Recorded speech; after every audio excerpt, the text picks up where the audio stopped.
Why our country's in trouble. Do you wonder why the USA is in such bad shape?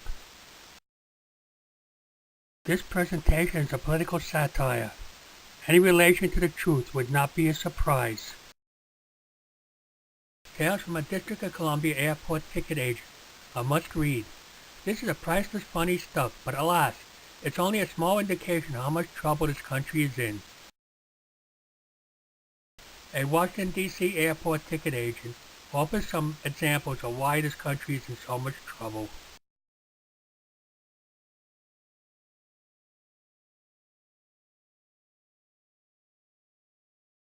I had a New Hampshire Congresswoman, Carol Shea Porter, ask for an aisle seat so that her hair wouldn't get messed up by sitting near the window. On an airplane? I got a call from Kansas Congressman Dennis Moore's staffer Howard Burgi, who wanted to go to Cape Town.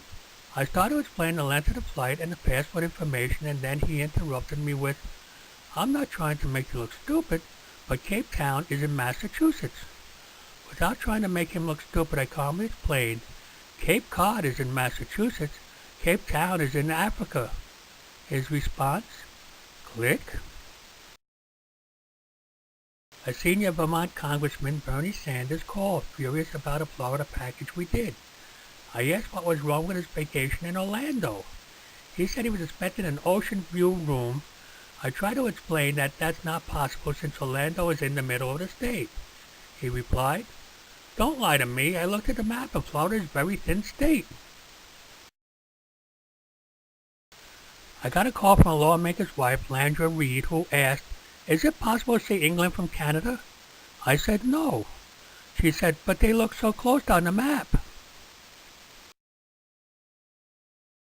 An aide for a cabinet member, Janet Napolitano, once called and asked if he could rent a car in Dallas. I pulled up the reservation and noticed he had only a 1-hour layover in Dallas. When I asked him why he wanted to rent a car, he said, "I heard Dallas has a big airport and we will need a car to drive between gates to save time." An Illinois Congresswoman, Jan Schawakowski, called last week. She needed to know how it was possible that her flight from Detroit left at 8:30 a.m. and got to Chicago at 8:33 a.m. I explained that Michigan was an hour ahead of Illinois, but she couldn't understand the concept of time zones. Finally, I told her the plane went fast, and she bought it. A New York lawmaker, Gerald Nadler, called and asked, "Do airlines put your physical description on your bag so they know whose luggage belongs to whom?" I said, "No, why do you ask?" He replied, "Well, when I checked into the airline, they put on a tag on my luggage that said FAT, F-A-T, and I'm overweight, and I think that was very rude." After putting my hold for a minute while I looked into it, I was dying laughing.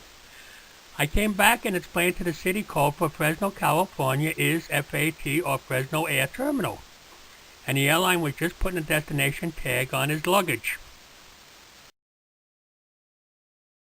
A Senator John Kerry aide, Lindsay Ross, called to inquire about a trip to Hawaii. After going over all the costs, she asked, "Would it be cheaper to fly to California and then take a train to Hawaii?" A train to Hawaii? I just got off the phone with freshman Congressman Bobby Bright from Alabama, who asked, "How do I know which plane to get on?" I asked him what exactly he meant, to which he replied, "I was told my flight number is 823, but none of these planes have that number on them." Note, according to a statement Bright gave to the Alabama News Network, he is now considering running for the Alabama Senate, this time as a Republican. Senator Dianne Feinstein called and said, "I need to fly to Pensacola, Florida. Do I have to get one of those computer planes?" I asked if she meant to fly to Pensacola, Florida on a commuter plane. She said, "Yeah, whatever, smarty." Mary Landrieu, a Louisiana senator, called and had a question about the documents she needed in order to fly to China. After a lengthy discussion about passports, I reminded her that she needed a visa. "Oh no, I don't. I've been to China many times and I've never had to have one of those." I double-checked and sure enough, her stay required a visa. When I told her this, she said, "Look, I've been in China 4 times, and every time they have accepted my American Express." A New Jersey Congressman, John Adler, called to make reservations. I want to go from Chicago to Rhino, New York. I was at a loss for words, and finally I said, "Are you sure that's the name of the town?" "Yes, what flights do you have?" replied the man. After some searching, I came back with, "I'm sorry, sir. I've looked up every airport code in the country and can't find a Rhino, New York anywhere." The man retorted, "Oh, don't be silly. Everyone knows where it is. Check your map." So I scoured the map of the state of New York and finally offered, "You don't mean buffalo, do you?" The reply, "Whatever, I knew it was a big animal." Now you know why the government is in the shape that it's in. Could anyone be this dumb? Yes, they walk among us, are in politics, and they continue to breed. Do you wonder why the USA is in such bad shape? Edited by Ward, produced by Nobody and Company, approved by nobody.